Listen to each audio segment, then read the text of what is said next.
Hey everyone, it's Kong again, and here's another episode of Should You Summon. As always, I'm going to be presenting high-level overviews using these 4 criteria to help you decide whether this banner is worth your hard-earned vouchers and crystals. How these 3 characters fit into your team, whether they unlock any bonds for other characters, what kind of content they usually get used for, and their future availability. So let's get right into this Destiny banner, featuring Helena, Ilucia, and Alustriel, running from April 22nd to May 5th. As a Destiny banner, the first SSR is guaranteed to be one of these 3 that you don't already have. After your first SSR pull, or if you already have all 3 of these characters, then it reverts to a normal raid-up banner and you can start summoning off-banner heroes. So let's get started with Helena. Helena is a highly mobile cavalry DPS unit who spreads her unique terrain effect in her wake, can move through enemies, and can disable equipment effects. Her 3-cost skill is a single target attack that disables the victim's weapon effect, and then it splashes the area nearby with her terrain in a little follow-up AoE burst. Her unique equipment is a piece of armor, and it's due on global servers in July. It gives her a significant boost, actually. It splashes her tiles in a ring around her after she acts, and when she's on her terrain, she takes 15% less damage and heals for 30% after getting attacked. She's a member of Legion of Glory, buffed by Leden, Elwyn, and Grenier, and Empire's Honor, buffed by Leon, Lance, and Rosenseal. For bonds, she doesn't roadblock anyone else's bonds for the time being. For her own bonds, she needs Brenda for her defensive bond and Virash for her attack bond. For content, in PvE, she's on faction against Scylla and Valkyrie in the Eternal Temple, and Hugin and Munin and Sleipnir in Ancient Beckoning. But overall, she's definitely tuned more towards PvP than PvE, with the potential to be highly annoying if a bit unpredictable with her gear disabling effects. With SP Elwyn in the mix, and big buffs still coming in the form of Bernhardt's 3C faction buff for Empire's Honor, and of course her upcoming unique armor, Helena will become a solid meta option. She has great map control, and her armor makes her surprisingly effective at removing enemy terrain effects, while also making her surprisingly durable, for dangerous operations behind enemy lines, for example. For availability, somewhat surprisingly, she's not on the predicted banner schedule, so she won't be showing up on another banner before late September at the very earliest. Okay, let's move on to Ilucia. Ilucia is an aquatic tank. Her talent gives her aquatic mobility when she's in water, regardless of her class, as well as physical damage reduction and a once per battle revive. She can also use Tidal Elves, which can stack up an additional 45% physical damage reduction in water. When she's attacked, she puts the enemy in water, and she has a chance to stun them if they were already in water. Her 3-cost skill is an upgraded Triton that makes enemies within 2 spaces unable to act again, which can catch many opponents off guard. Her unique weapon shores up one of her main weaknesses by allowing her to guard any attacks, including magical attacks for a change, for allies within 1 ring.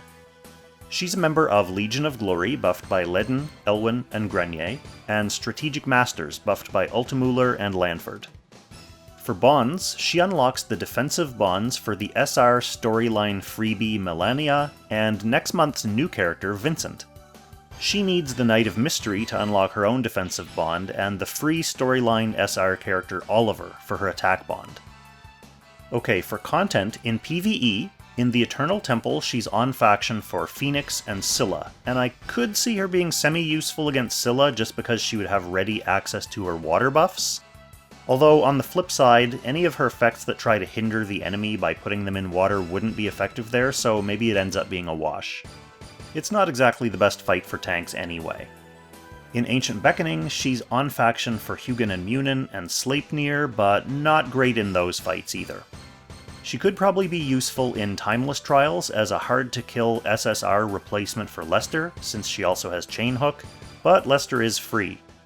On the PvP side, her 3C aura disabling Act Again effects, and her talent's ability to stun an enemy can be disruptive, and they can surprise people who forget about those effects.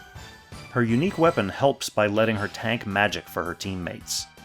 Chainhook can also be dangerous as long as you're not facing Hilda. Overall, I don't see her replacing Hilda or Jugler as primary tanks, but if you're running a multi-tank box, then she can be an interesting option. For availability, she should be coming back in late July on what looks to be a new recurring Destiny banner alongside Gerald and Layla and the Night of Mystery. Finally, we have Alustriel. Alustriel is a highly mobile archer. Her mobility is helped along by her talent, which lets her move through up to 4 defensive tiles at no cost. She also has a unique helm that lets her ignore guard if she attacks from forest, grassland, or mountain tiles, making her functionally a long-distance assassin. Her assassination potential is further amplified by her 3-cost skill, which converts 2 enemy buffs into random debuffs and gives her a 20% damage boost for each buff that was converted this way. She's a member of Legion of Glory, buffed by Ledin, Elwyn, and Grenier, Strategic Masters, buffed by Ultimuller and Landford, and Origins of Light, buffed by Dehart, Jugler, and Freya. For bonds, she unlocks the attack bond for the upcoming new character Sissy White. And for her own bonds, she only needs the free starting characters Matthew and Almeida, so easy. For content, in PvE, she's on faction for Valkyrie, Scylla, and Phoenix in the Eternal Temple, and her mobility could make her a good Sheikah sweeper in the Phoenix fight. She's also on faction for Jormungandr, Hugin and Munin, and Sleipnir in Ancient Beckoning. As an archer, she's obviously a top-tier option against Hugin and Munin in particular. Her mobility makes her a great all-round pick for general-purpose PvE content like Timeless Trials and Challenges and Story Mode and stuff like that as well. In PvP, her huge effective range makes her quite a threat and helps her zone out other long-distance strikers like Zerida. Her situational guard-ignoring helmet and her buff-stripping, damage-boosting 3C make her one of the game's premier assassins right now. For availability, she should be coming back in early September on a raid-up banner alongside the Sage of the Trees. Okay, so here's the quick and dirty. We have Helena, who's a mobile DPS who can move through enemies. She has terrain effects that let her move for free, and her upcoming gear gives her more tiles and more bulk. We have Ilucia, who's an aquatic tank with high physical damage reduction, and she has access to Chainhook. And we have Alustriel, who's a highly mobile archer who's solid for both PvE and PvP. Her unique helm lets her ignore guard if positioned correctly, and she's one of the top meta picks against Hugin and Munin in Ancient Beckoning. Finally, just the usual reminder about upcoming banners. Next week, we're supposed to be getting a rerun of one of the great classic recurring banners, featuring Elwyn, Leon, and Bernhardt.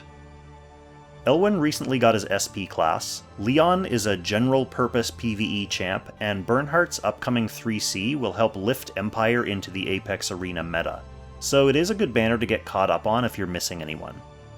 The next new characters, Kruger and Vincent, should be debuffing our voucher supplies the week after that. Kruger.